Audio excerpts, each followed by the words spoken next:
Halo, ketemu lagi bersama saya Pranita Aprilia. Nah, dalam pembahasan kali ini saya akan membahas tentang trauma muskuloskeletal. Baiklah, langsung saja saya membahas apa itu trauma muskuloskeletal. Pasti kalian penasaran ya. Nah, trauma muskuloskeletal ini terbagi banyak sekali. Yang pertama, mungkin saya akan membahas tentang dua, yaitu yang tentang fraktur dan yang kedua itu ada dislokasi. Nah, pertama fraktur. Nah, fraktur itu merupakan diskontinuitas dari jaringan tulang yang biasanya itu disebabkan adanya kekerasan yang timbul secara mendadak.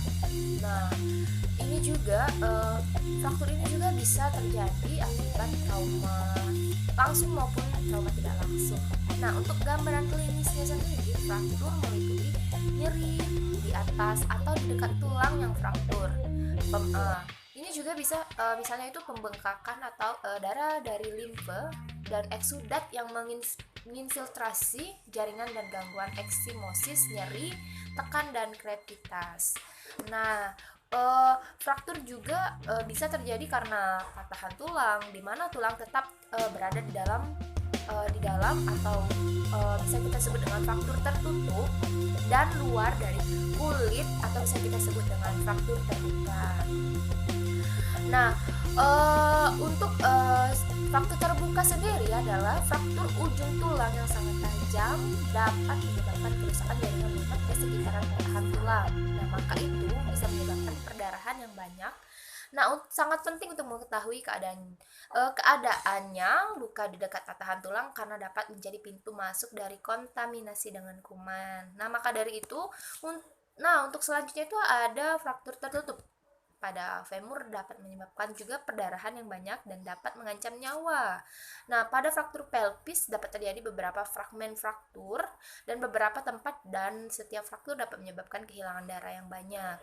Nah, makanya itu jadi kalau misalnya kita mengalami fraktur itu harus cepat-cepat ditangani biar tidak menyebabkan perdarahan.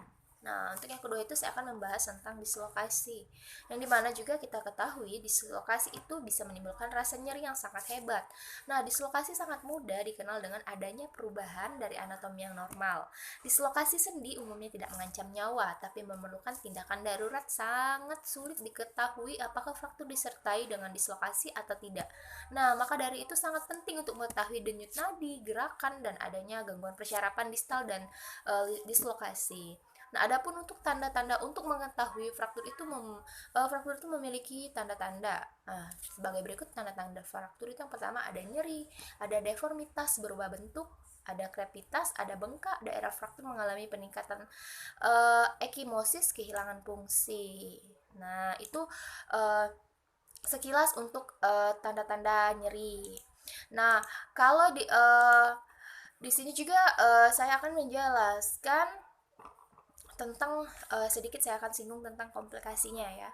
Nah, komplikasi fraktur ini dapat mengakibatkan kondisi yang tidak kita harapkan dan dapat menyebabkan anggota bagian tubuh yang mengalami fraktur dan bahkan kematian bila tidak mendapatkan pertolongan yang memadai. Nah, maka dari itu fraktur itu harus segera ditolongi supaya tidak mengancam nyawa.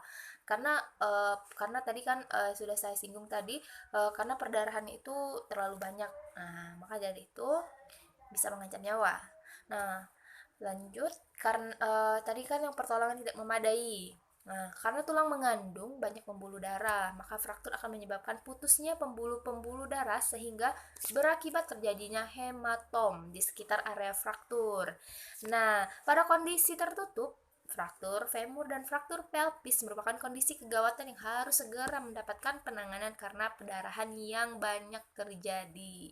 Diperkirakan seseorang akan mengalami perdarahan sebanyak 1000 cc pada fraktur femur dan satu sisi kaki, sedangkan pada fraktur pelvis sebanyak 500 cc. Banyak sekali kan? Maka dari itu, kalau misalnya kalian mengalami fraktur, harus segera ditolongi. Nah, mungkin sekilas saja saya akan membahas tentang komplikasinya. Mungkin saya sudahi dulu pembahasan pada untuk trauma muskuloskeletal ini. Jangan lupa teman-teman sekalian di subscribe, like, dan komen. Terima kasih. Wassalamualaikum warahmatullahi wabarakatuh.